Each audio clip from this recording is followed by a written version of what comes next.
Hi மின்மினிஸ், காலையிலேயே மூட்டை முடிச்சு எல்லாத்தையும் கட்டிக்கிட்டு நாங்கள் ஃபேமிலியாக எல்லாருமே வந்து கிளம்பிட்டோம். எங்கன்னா என்னோட ஃப்ரெண்டு வீட்டுக்கு.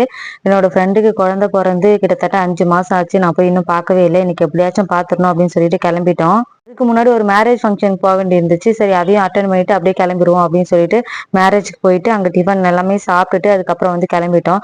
இட்லி, பொங்கல், பூரி, வடை அப்படின்னு சொல்லிட்டு காலையிலேயே ஃபுல் கட்டிட்டு ரயில்வே ஸ்டேஷனுக்கு போயிட்டோம், செங்கல்பட்டுக்கு. செங்கல்பட்டுக்கு போயிட்டு பார்த்தா ட்ரெயினே இல்லை. 1/2 வெயிட் பண்ணி தலைவர் டென்ஷன் ஆயிட்டாரு. அதுக்கப்புறம் சரி ட்ரெயின் வந்துருச்சுன்னு ஏறி உட்காந்தா 1 ஹவரா ட்ரெயின் எடுக்கவே இல்லை. தலைவர் இன்னுமே டென்ஷன் ஆயிட்டாரு.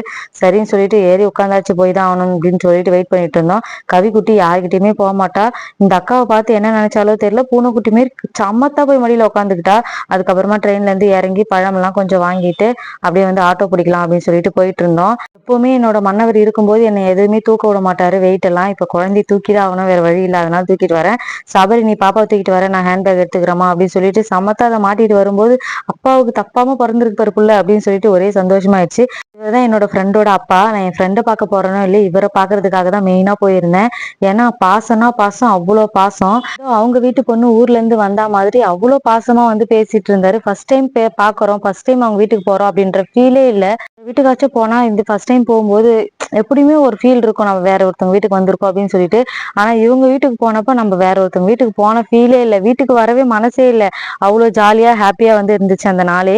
நான் பாத்துக்கிறேன், சாப்பிடுக்கா அப்படின்னு சொன்னாரு தம்பி.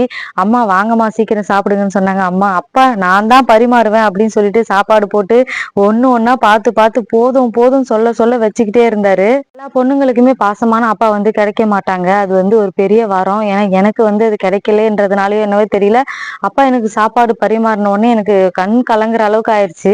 அன்பிற்கும் உண்டோ அடைக்கும் தாழ் அப்படின்ற மாதிரி அவரு காட்டின அன்பு என்னோட கண்ணுல வந்து கண்ணீரா வெளிப்பட்டுச்சுன்னே சொல்லலாம்.